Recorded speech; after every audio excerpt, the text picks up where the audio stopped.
All right, welcome everyone, and happy Friday. Good afternoon to most of the country, and good morning to those on the West Coast.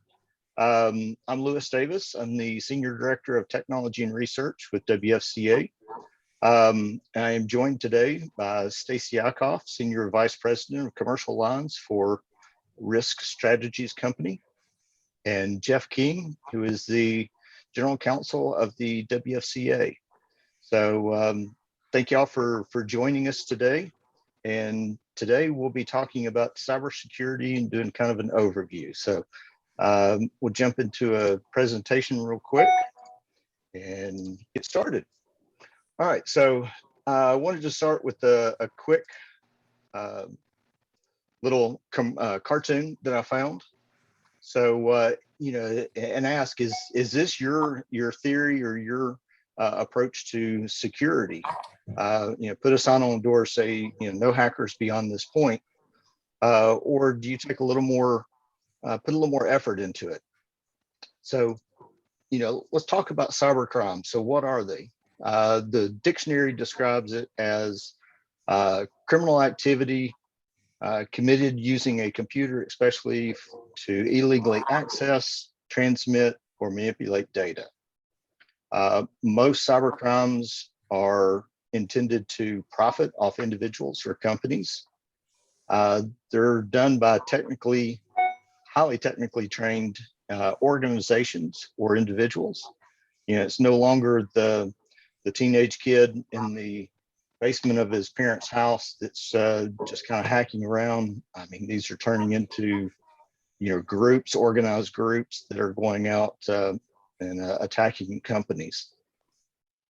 And they're rarely done to cause damage. Typically, it's just for profit or in some cases just for fun. So what are some of the types of cybercrime? So you have the email fraud, you have identity fraud, which we're all familiar with. You have theft of financial data or credit card data. And then the big one that we keep hearing about in all the papers and the news is ransomware. So how do they happen? One type is social engineering, and want to clarify what we mean by social engineering is human hacking. So playing on humans' emotions to get people to click on a link. That's done through pretexting, which is kind of an invented scenario used to engage victims to increase the chance the victim will take the bait. Example I heard about recently was a new employee to a company. He took his new employee selfie, posted it on social media. He was excited that he got this new job. And shortly after he did that, he got an email from his boss, quotes around that, asking him to go out and buy some gift cards that the boss wanted to surprise the team. And so ask him to go out and buy $1,000 worth of gift cards and send him the information. So, he was all excited to do this. He goes out and knows that he doesn't have the money to buy $1,000 worth of gift cards, but he wants to do as good a job as he can. So he goes to buy $500 or whatever he thought he could get on his credit card, but his credit card was declined. So he's really feeling dejected because it's a brand new job. He's trying to impress the boss, and he can't do it. So he goes back to his boss, and he catches his boss and pulls him to the side and says, "Hey, I tried to do what you asked, and I tried to go buy the gift cards, but my credit card was declined and I couldn't do it." He says his boss looked at him and he said, I didn't send you an email asking you to do that. So he was tricked into social engineering. Somebody saw that he had posted he had a new job and knew that he would probably be interested in trying to make good with the boss, so they sent him that. Some of the other types of crimes are phishing. You may have heard about this. This is typically done where a threat actor will send lots of emails to multiple people, hoping that one of them will take the bait and click a link and provide their information. Spear phishing is another one.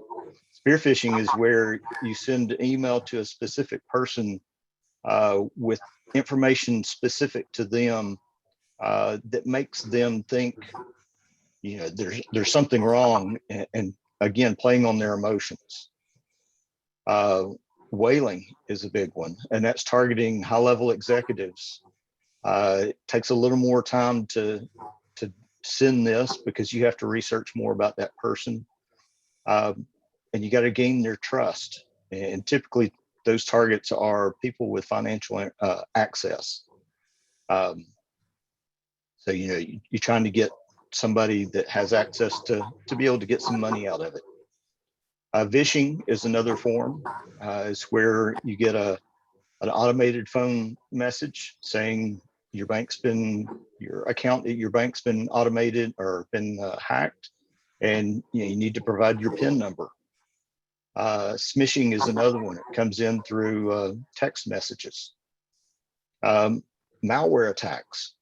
These are where you send an email with an attachment, and you click on the attachment, and then it infects your PC. It may be a keystroke logger, so that every key that you type into your computer is logged and sent off somewhere.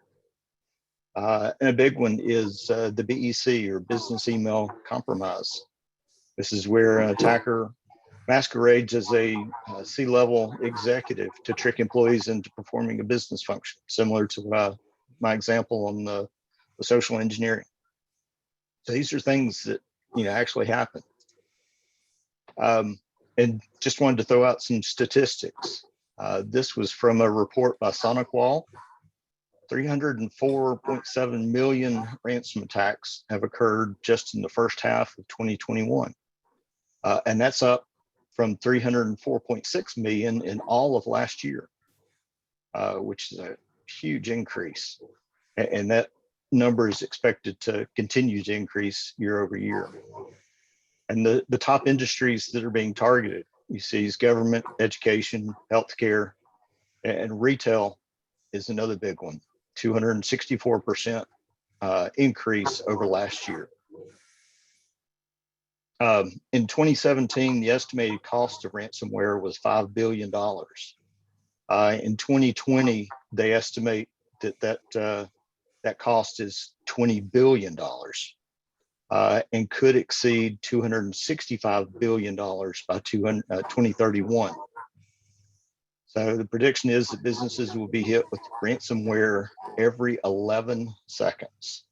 Just think about that. Every 11 seconds, there's potential that a business is getting hit by ransomware. And then cybercrime is expected to cost the world over $6 trillion annually just this year. So it's a big business, So it's really something you got to take into account and really look at. So how do you prevent, these types of crimes? Well, make sure your software and your operating systems are updated. Apply patches as they come out. Make sure you've got antivirus software. Don't open attachments on spam emails. Inspect links on suspected emails. And do that by hovering over the link to ensure that what you see typed out is actually the link that's behind the text. Because you can put anything on what you see, but it may be something different behind. Don't use a phone number of an email sent to respond. So if you get a suspicious email, don't click on the link going to that website or call the number that they provide. Always look up the number through some other source. Make sure you're using two-factor authentication, or referred to as 2FA, or multi-factor authentication, referred to as MFA. And there's four things that make up two-factor or multi-factor. It's knowledge, something you know, possession, so something you have, which is like a authenticator app on your phone, inheritance, which is something unique to you, so it could be a fingerprint, a retina scan, or voice recognition, or location. Some places will track your location. So if you log in and you're in Georgia right now, and then an hour later you log in and your location is China, they know something's wrong because you couldn't have gotten from one place to the other that quick. So more ways to prevent. Make sure you're using strong passwords, at least 12 characters. Make sure that it's a mix of uppercase, lowercase letters, numbers, and symbols. Use the password manager, that will track those passwords and also help you create unique ones for every site. And password managers typically are encrypted on your computer, and so it's a little more secure than just using your browser. Browsers typically store your passwords in your computer, and they're not as secure. Protect your password, protect your phone or tablet. Why, you may ask? Well, if you're using two-factor authentication and your login or your app, authenticator app, is on your computer or your phone, and somebody steals your phone, then they have all the information they need to be able to get into your sites. And then don't use security questions with answers that can be found on social media. Don't use your spouse's names or your kid's name or your kid's birthday, or something that can easily be guessed. So planning, how do you plan around this? Well, identify your software. What software is being used for the company. Create a list of it. Make sure that who has administrator access, and is it still appropriate? Make sure that someone with admin access hasn't left the company and they still have access to it. Do you have a backup policy in place, or is it just done when someone remembers to take a backup? And an important one: where's that backup stored? Is it connected to your network, or is it offsite somewhere? Because a lot of the ransomware, that's the first thing they look for, is where your backup stored. If they're on site, they'll go through and delete them first before they start their encryption process. Document how you do business with other computer systems. Think through your processes. Are you using a computer for everything? And if so, do you rely on that computer more than you're able to do business without the computer system? If you lose access to your back-end systems and you can't fill orders, how will you communicate with your customers? Do you know what orders were supposed to go out on a given day? And do you have paper documents or paper backups of your critical documents? Anything specific to the business that you might be asked for auditing purposes, or if something were to happen. So those are just a few things that kind of overview of what the issues are, what the cybersecurity is, some things you can do to prevent it, and then planning. Now, I'd like to hand this over to Jeff King to talk more on the legal aspect of it. Jeff?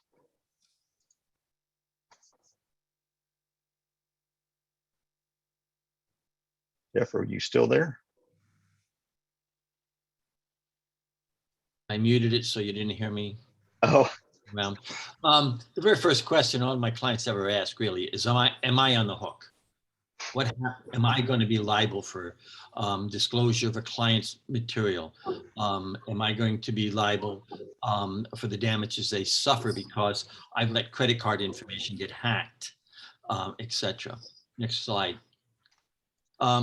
The answer is it depends on two things. There's a before and there's an after. The before is, what did you do to reduce the risk? Did you implement the safeguards that that Lewis just talked about? Did you ensure that you're compliant with security standards and your system was? Is that in your contract with your software provider?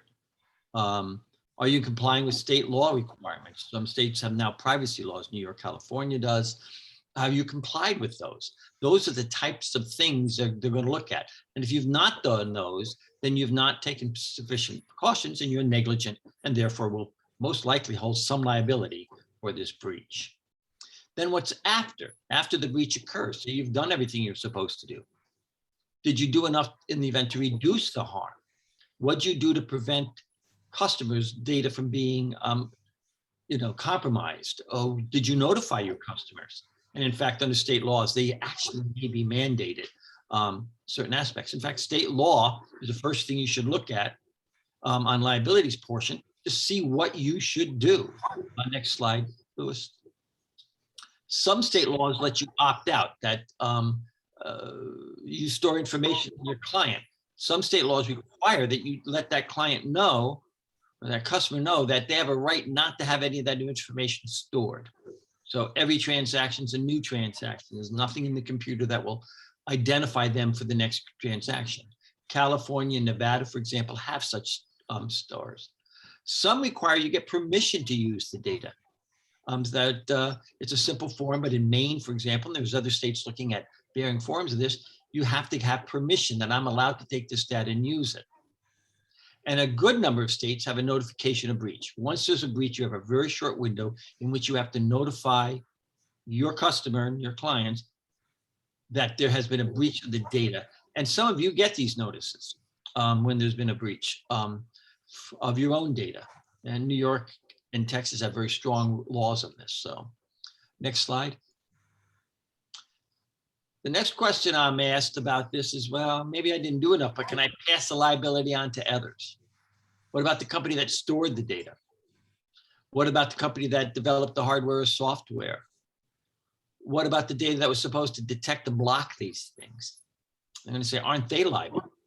The first thing to understand is the customer doesn't have a contract or direct relationship with the person who stored your data or developed your software or provided this guidance. They're going to sue you because you're the only one they have contact with. The question is will you be indemnified? And that's going to look at the contract terms. Some states are going to say, if you violated the law, if you didn't take sufficient precautions as required by state law, like in California and other states, or if you did not notify correctly, you can't pass that indemnity along. That's a strict liability. So look at your contract terms, make sure even if you have passed on the liability to your other providers, again, the storage company, etc., you still need to do so. Next slide, Lewis. So what should the retailer do? Well, ensure you're compliant with the security standards. Make sure you're compliant with all state laws. But there's no way to be 100% immune. If there were, you would hear none of these ransomware stories. If there was, you would never hear of any breach of data. These are people who are very clever. Very early in my career, I was one of the lawyers that represented the young man, if you look at hacking, from Cornell University that hacked into a system that got him convicted for criminal crimes. We managed to bargain down the sentencing, but he was so guilty. Brilliant kid. His whole life is essentially ruined because he played a hacking game and shut down a major government site just for the fun of it. Well, today it's a little more than just the fun of it, so be careful. Check your contracts, your vendor contracts, your customer contracts. Make sure you're in compliance. But the one thing I will tell you, and this probably leads well into Stacy, check insurance. It is the most vital thing, particularly for small business owners who can't afford to have these kinds of things and the liability they can generate. So you need insurance against cyber attacks. And with that, I yield my time. All right, thank you, Jeff. So Stacy, we'll hand it over to you. Perfect. Good morning, everybody. Happy to be here, or good afternoon. Next slide, please, Lewis. So cyber insurance, what should it cover? So when we talk about cyber insurance, there's a number of terms that are used: cyber liability, network security, and privacy.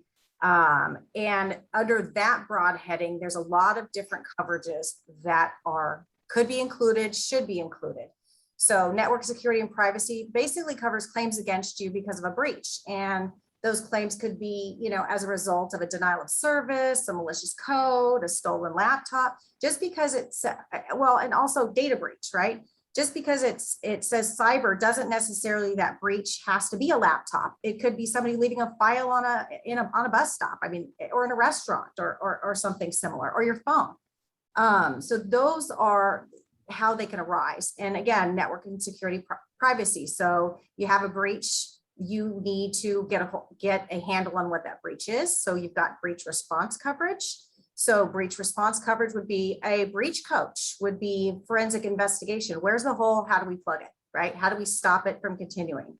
It could be legal services and public relations. You might need to consult an attorney as part of this to figure out what your next steps are. So there can be coverage included in that. Notification and credit monitoring based on some of those laws we talked about, right? We talked about California and New York, and all 50 states have some sort of law governing this, but they're not all consistent. So you do have maybe notification that you have to send to your customers, and credit monitoring requirements that you might have to offer and pay for. And when you look at those coverages, you want that all to be included. Now, a lot of this, we talked about social engineering with Lewis, and all of these attacks come in some sort of way. 95% are a result of some sort of social engineering. So they're manipulating a person, they're manipulating your information, and be very careful. So next slide, Lewis. So cyber extortion and ransomware, that's the big one. That's the one we see everywhere. And basically you've received a demand that says we're going to shut down your system, or we're going to hold your system hostage. We're going to hold your client list hostage. There's a lot of components to ransomware. Now, not only do you have to, one, engage somebody to figure out how to deal with this. Can they fix my system, or am I going to pay the ransom? So we have in the insurance policies, like I said, there's usually a breach response coach. There's usually a contractor or a risk mitigation firm that the insurance company contracts on your behalf, and they will walk you through this. And sometimes they have keys to just get you out of unlock your system. Sometimes they don't. But the other component of this is if your system has been breached with ransomware, there could be other components included, such as your requirement to notify, because maybe they've held your customer's data hostage. So you have to really use the professional resources that are available to you. And I think that's the key. One, coverage for the actual ransom, and the resources to help get you back up and running quickly. And when these instances happen, you also could have a loss of income. Your system shuts down. So that loss of income insurance, you want to make sure there's business interruption coverage associated. And that could be a result of your system outage.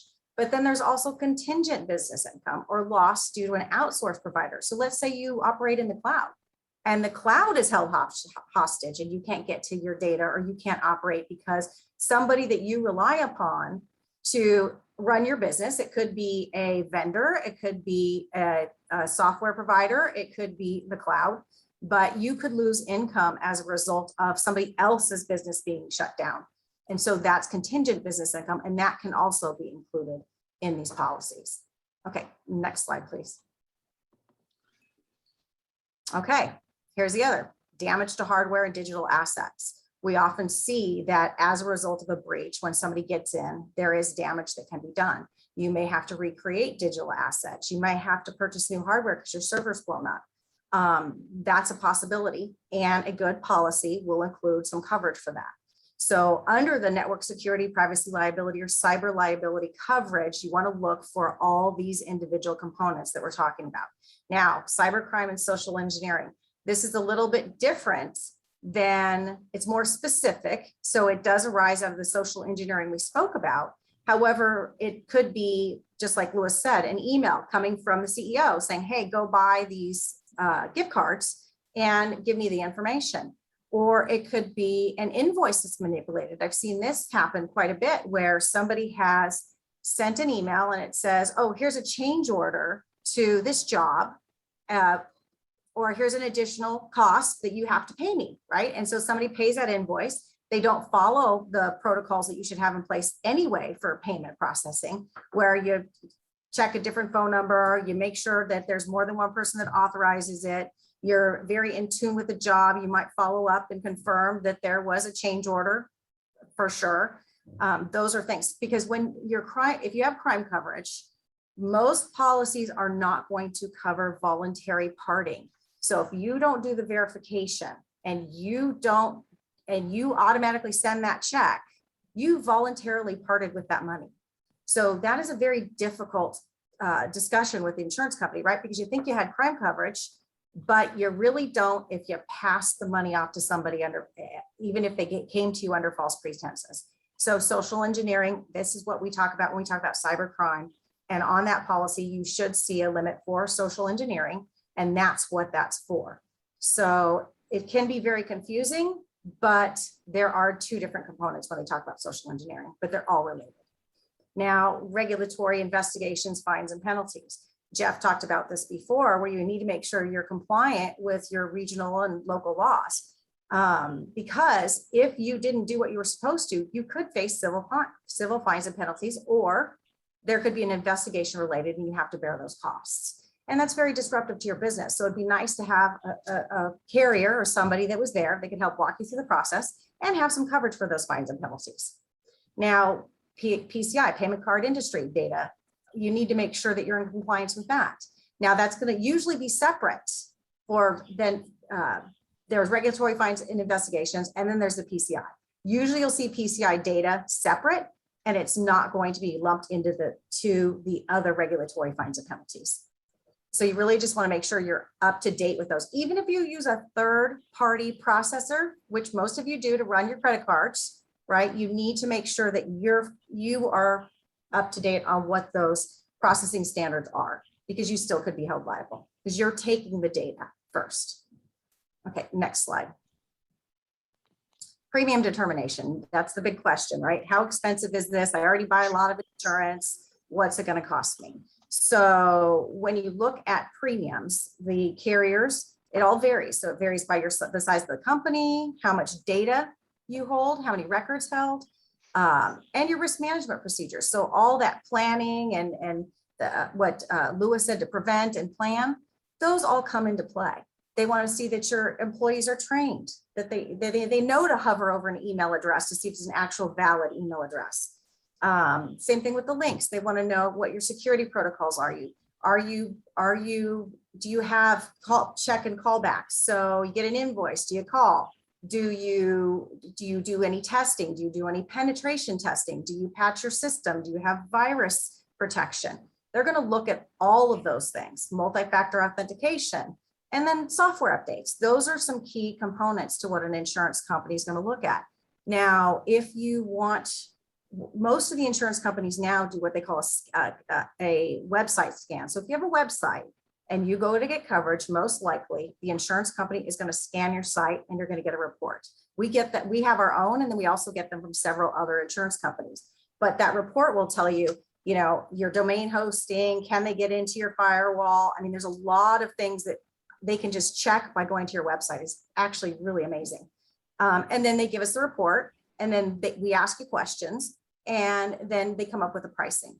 Now, for smaller businesses, a lot of insurance companies have put together a component, it's kind of like CyberLite, right? So you have maybe, let's say, Liberty Mutual, Hartford, Travelers, all of those big name carriers that a lot of you might be insured with generally have some sort of coverage that you can add on to your liability insurance for ransomware, for data breach notification, some of those coverages that we've talked about.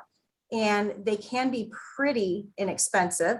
And it's a good way to get some coverage until you're exploring or determining really what you need. So I would recommend that you take a look at your insurance policy, talk to your agent or broker, figure out if that's available to you on your business owner's policy. And if not, then you should explore getting a quote on cyber coverage. And that quote, I would ask if there is a report that they can give you on your system. And if you reach out to us, we can absolutely do that for you, and give you at least an idea of maybe where you need to plug the holes and get you some optional coverage. But it's really something that you should consider and make an informed decision about. So that's it. All right, so I just want to thank you. We'll stop sharing the screen. And there's a Q&A button at the bottom of the Zoom window. Use that and we'll take some questions. And I see we have one already. Let me get it pulled up here. So how do we implement two-factor authentication for logging in remote? And that's a good question. And I guess that really depends on the software that you have. Some softwares do offer two-factor authentication, and some don't. So you might want to call your software company and just ask them, or check on the website for anything that says 2FA or two-factor authentication or multi-factor or MFA. You can also check with your bank on your banking data or your insurance data, because most of them have at least two-factor authentication. So they're going to look at what computer you're using. They're going to look at what internet you're using. And if they don't recognize it, they'll want to send you a code on a message code or an email code. And that's the way they do it. So if you're remotely, there are systems that allow you get access. It's just, you're going to go through it a little extra step. You're going to enter a security code that's going to be either emailed or texted to you. And those have them. These systems are readily available. It's not that hard to get them for your overall system as well. So any of those who've done online banking and you're trying to do it remotely, most of the time you should not. But if you do, you'll see that two-step process in place, because almost every bank now uses it. Yep. And Steve asked, will this be available to watch later? Yes. So we are recording it and it will be put on the WFCA's website along with the presentation. I forgot to mention that earlier. So one thing I happened to read about earlier this week was OFAC, the Office of Foreign Asset Controls, and how it gets involved in ransom payments, and what could happen if someone pays a ransom without, getting a team involved. So, can one of y'all talk about that? Is there more information? First of all, if you're dealing with foreign ransomware, you got to look at a number of factors. One of them is they breached your system. But did they breach your system because it's a contained system in the United States? Or is it a system that you also have customers outside or vendors outside of the United States? There are privacy mandates, but in European countries, some of them are very, very strict. So if you're ordering and drop shipping, for example, from a European country or another country, you may be sharing information you did not think you had to keep, that you didn't realize that comes under their privacy laws. Once you breach that, you're in a lot of trouble. There are very heavy fines in Europe for these violations. And there's strict liability for them. So if you be aware of that, if you import or if you do drop shipping, anything that would give them access to the information of your customers and that kind of data creates a problem, because you have not gotten the permission from your customers, most likely, because you're not required in most states to get it, to retain that data. And in Europe, you have to have that permission. Stace? Well, I was going to also say, if you do have insurance for this, you have a breach response coach and you have a mitigation team. And those mitigation teams are really well versed in what the rules are. And they're, the likelihood that a breach is going to stem somewhere from outside of the US is very high. So it is good to have that resource in your back pocket. And again, there is also talking about legislation or a drive to not paying ransom. So that might be the first avenue in them addressing it, is that OFAC, right? And all your insurance policies have an OFAC disclaimer. So it's Office of Foreign Assets Control, and they just want to make sure you're doing business with the right people and you're not paying the wrong people. So again, having insurance, having a breach response coach, having sorry, I'm not moving enough, evidently. Having an expert to help you navigate those processes, and also the legalities of it is very important. And what we had said earlier, about being prepared. And preparation is everything. It affects your liability, it affects your insurance rates, and in all honesty, it affects your ability to respond quickly. And that brings up another point with that. If you can't pay the ransom, right? Let's say we move towards a system where the government doesn't want you paying the ransom. How do you get back up and running? Being prepared, having your backups, having the ability to recreate your network quickly is going to be very important. Yep, because I had heard one time that an average ransomware recovery process was roughly 21 days to get back up and actually running again. So yeah, that's something to think about. Can you afford to be down for 21 days while your system is being restored? So we kind of talked about earlier, but how important is the security plan prior to a breach? If you've got a security plan, identified your software, how important is that to being able or allowing you to get back up and running quickly? Any thoughts on that? I mean, as we explained earlier, depending on what the plan is, you're gonna know two plans are alike, and you can have a good plan, you can have a bad plan. But assuming you have a decent plan, the reality is that it does impact it. One, you're less likely to be held liable for any kind of data breaches, as opposed to ransomware. That's a slightly different issue. But of any data breaches, because for what you've done ahead of time, because you already planned it, you did it. Secondly, having a plan on how to react to a potential data breach or a ransomware demand, you're going to find you're much quicker to respond to it, because you're not inventing a new plan. You can do it. Anything you do, if you pre-plan for it, it's a much smoother process. There'll be things that arise you didn't anticipate, and you're going to have to deal with that. Nothing is a perfect plan. But if you have no plan, you're starting from scratch, and that takes time. So everything is quicker if you at least know how to react in those first hours and days. I am concerned that ransomware has become such a popular way of getting billions of dollars and millions of dollars. You're going to start seeing this hit on little people doing this on small businesses, on the ideas that it ain't going to get me $100 million, but it's going to be a nice little, it's a little bit better than just stealing credit card data or stealing bank data and draft data.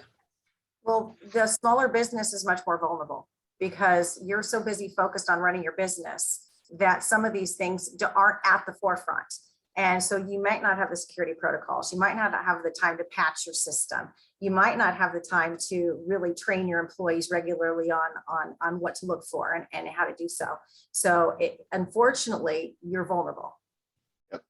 And I've heard it several times, and the old saying, if you fail to plan, then you plan to fail, kind of goes along with that. So we kind of mentioned different time frames, and I'd heard that I think Europe has come up with the GDPR, and their time frame for notification is 72 hours, I think, which is a very short period of time. So, having a plan in place and knowing what data was where, in which systems, what kind of data, who may be impacted, would probably help you be able to identify, okay, can I make that 72 hours if you're dealing with Europe? Jeff, I'm guessing some of the states around here, you said they have time frames, but they're probably not as restrictive as that.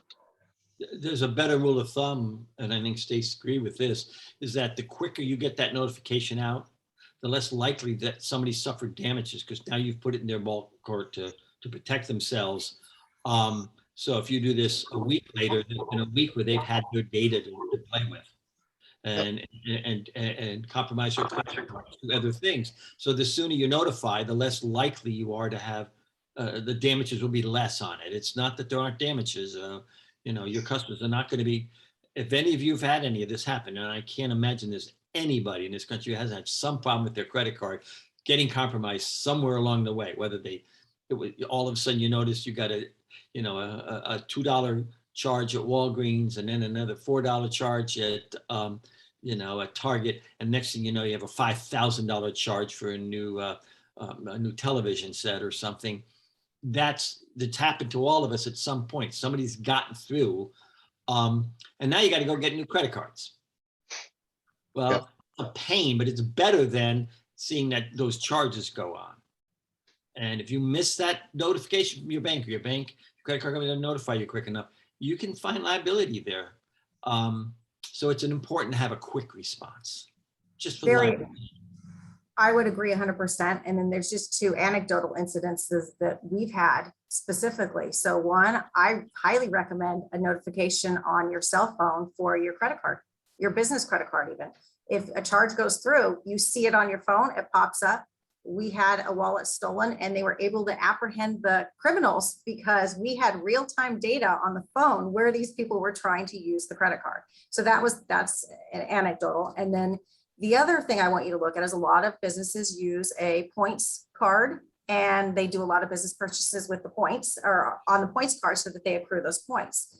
I personally had an issue where all of a sudden there was a large charge on my credit card, and then all of a sudden that charge was gone. And so I thought, oh, okay, this is wrong. They knew to take it away because it wasn't mine. And I happened to be fooling around in the system, and I looked up at my points balance, and my points balance was 0. So what they had done is they had made a charge, used my points to pay off that charge. And if I wasn't paying attention to the points balance, I would have not been none the wiser because I just saw it in and out. So you just have to be wary, keep your mind open, eyes open. Yep. And we were talking about, ransomware has become such a big business. I also recently read that some of the cyber threat actors are turning into venture capitalists to promote other cyber groups and funding them while they get started. So, it's come full circle. So, it's a huge business. They're out there for money and they're making it. I also heard this morning that I guess the Colonial Pipeline has now been sued for I think $5 million because of their breach. So there are lawsuits already starting for some of these big big breaches that have happened. Some of those breaches are as a result of contingent business income. The gas stations did not have gas to sell. So, and then they lost revenue from the store sales, right? The candy bar, soda that people purchase while they're purchasing gas. So again, that's contingent business income. And that's where you can be hurt if your provider or a vendor of yours is unable to transact with you because of a data breach. Yep. In your liability, remember, it's going to depend on what you did pre-breach and post-breach. So whether Colonial Pipeline will be liable depends on a lot of factors. And so it doesn't mean, but again, I always jokingly say, I had a client who said he's been poor twice in his life. Once when he lost a lawsuit and once when he won a lawsuit. The cost of lawsuits, you're going to get sued. The question is even if you prevail, you still have substantial legal fees and expenses and time to deal with all of this. So precautions are so important. Yep. So Nick asked, do we have any data on flooring specific attacks? I don't have anything. I don't know if y'all are aware or can provide information related to any flooring specific. I don't have any hard numbers, but I insure a large number of flooring professionals and have done so over the years.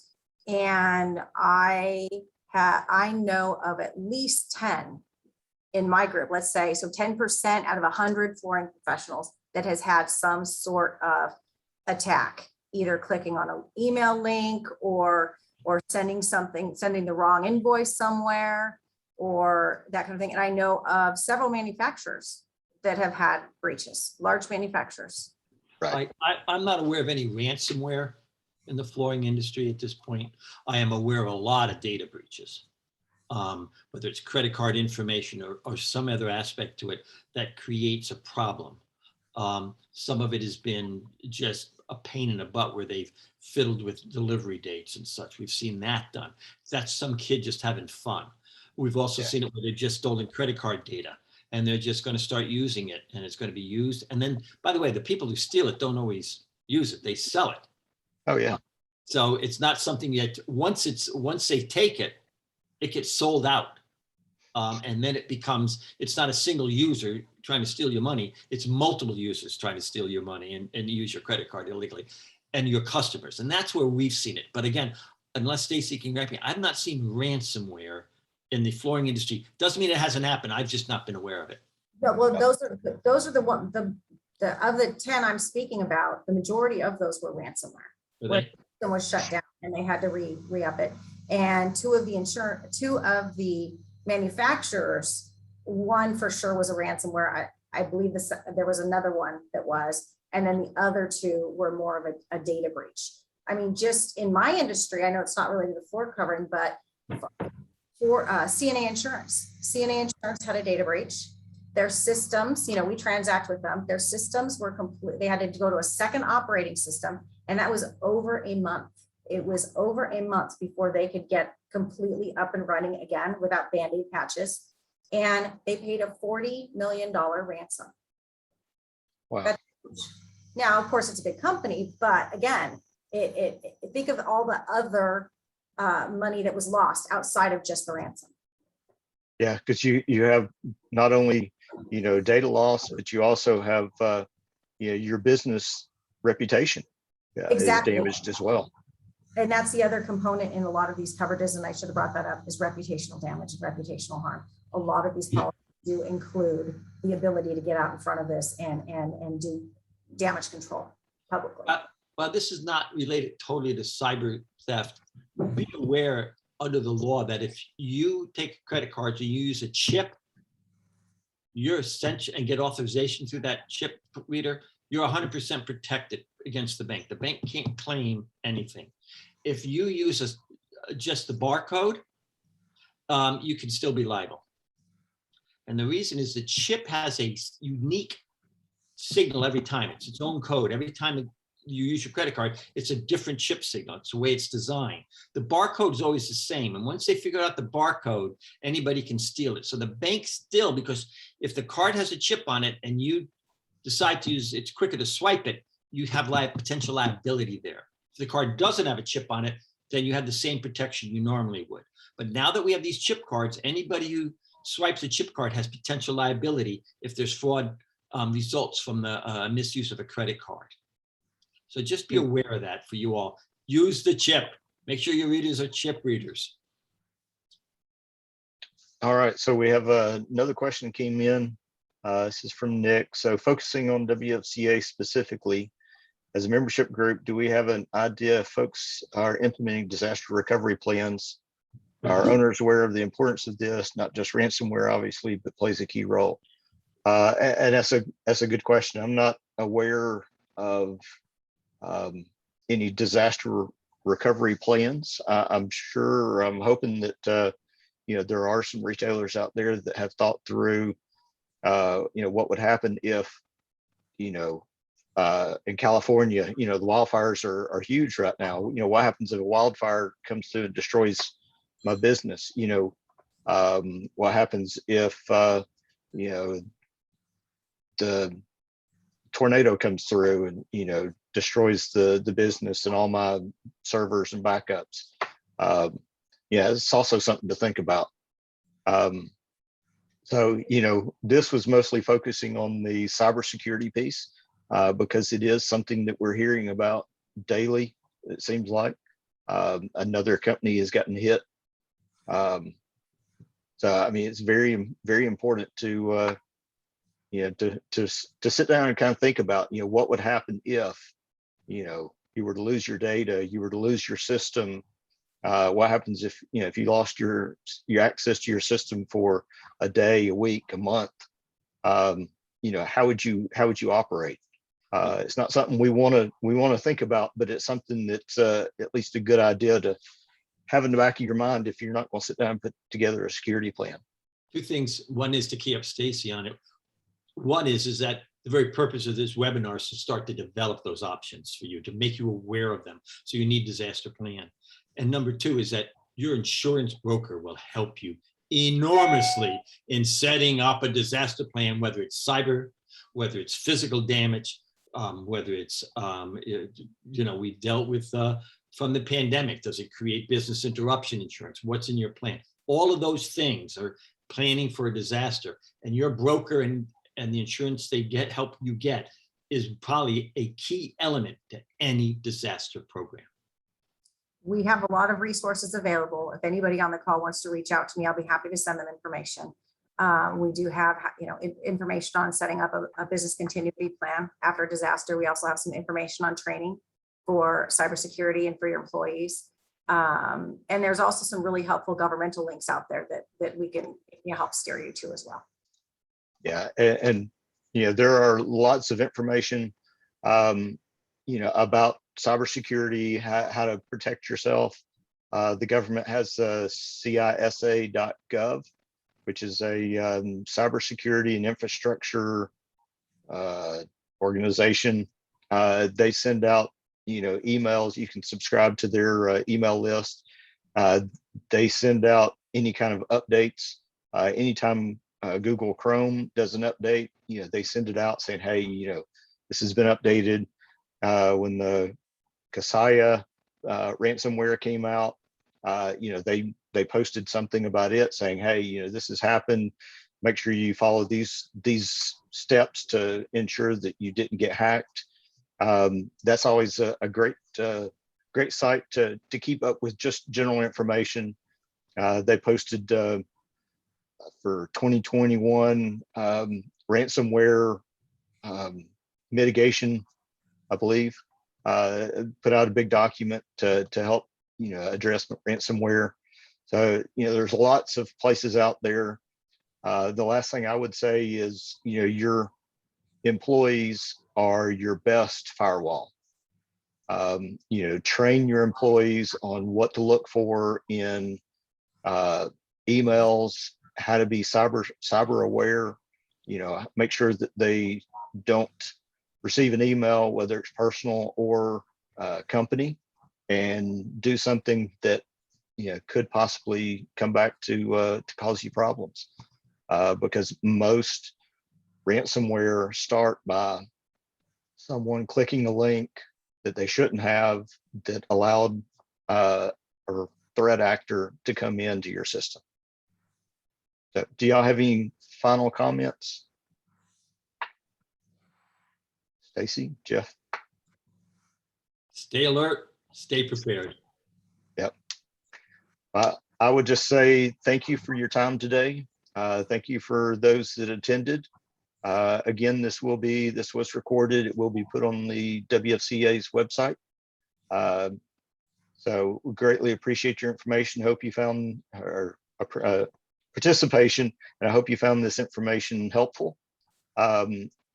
We'll be looking into additional webinars related to cybersecurity. So look for those coming future. And we greatly appreciate your time. With that, we will close it out. Thank you, Louis. Thank you, everybody. Thank you. And question came in for Stacy. Nick, I'll get that information to you. I was just going to type it in here if you want. Oh, okay.